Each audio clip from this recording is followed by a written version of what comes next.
Yeah, you're right.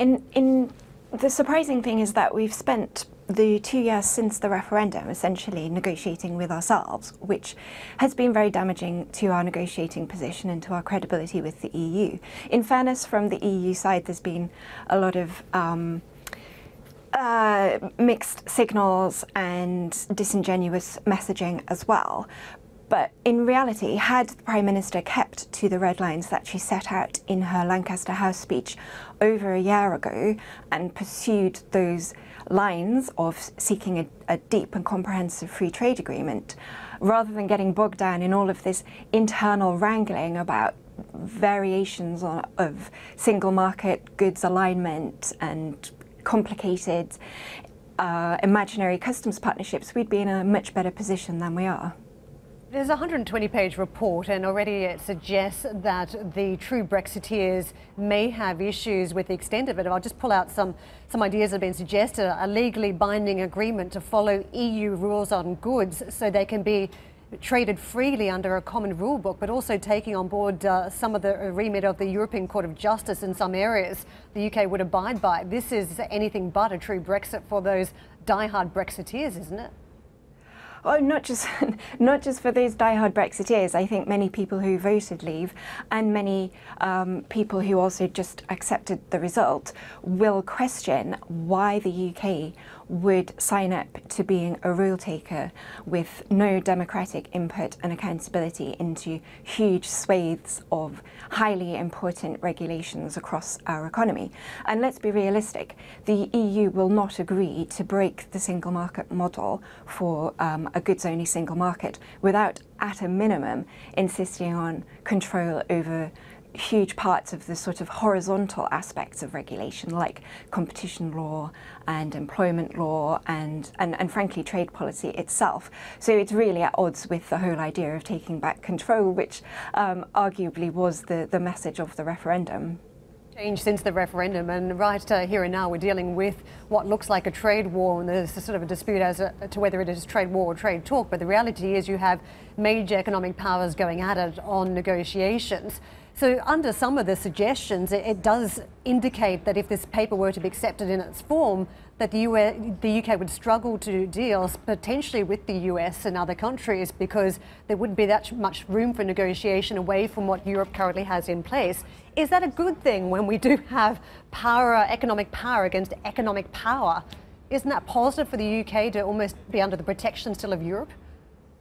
No, I think that's right. It would be extremely damaging for the UK from an economic perspective, from a geopolitical perspective, in relation to our alliances with partners like the United States, Australia, New Zealand, Canada, even Japan and the TPP countries, where the government has been making strong signals of being interested in pursuing trade agreements with those countries. There's been a joint working group set up with the US.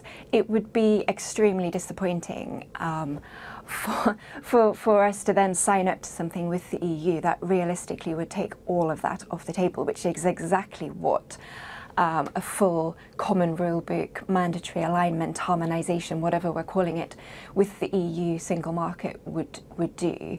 And it would also, importantly, take away the opportunities for us to reform our own economy. Nobody wants to throw out the entirety of the EU rule book. And if it makes sense for us to continue to align with EU standards and regulations in certain sectors to smooth trade, then that's absolutely fine.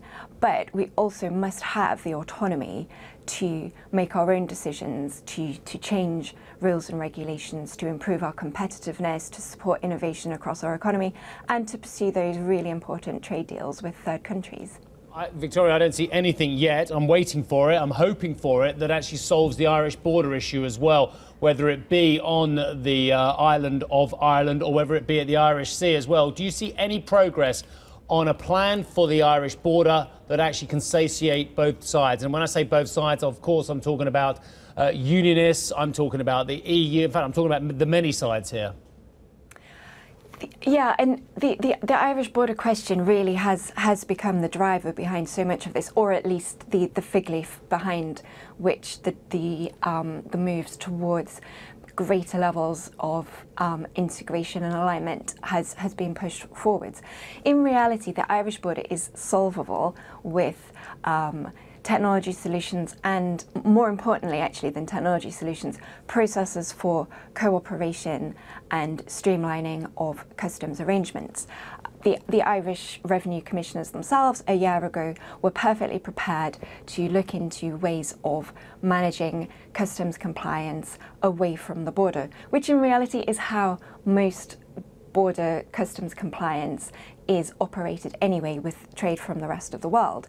Now, there are certain complexities around regulations and standards, especially in food and agriculture, but again, that's solvable with very pragmatic solutions. The Northern Ireland already has separate regimes and devolved powers around agri-food and animal health. And if it was necessary to keep Northern Ireland in an all-island regime for what's called sanitary and phytosanitary standards and regulations, then I don't think Brexiteers would have any argument with that. And in many ways, it would make sense. But let's not forget the vast, vast majority of Northern Irish trade, and indeed trade from the Republic of Ireland, comes across the Irish Sea to the UK. So in some ways, fixating on the land border is not really helpful to the economies of either side of that border. Hey everybody, it's Hadley Gamble from our new CNBC Middle East Bureau in Abu Dhabi. Thanks for stopping by. Now to watch more, you can try one of the videos that just popped up on your screen. And don't forget to subscribe.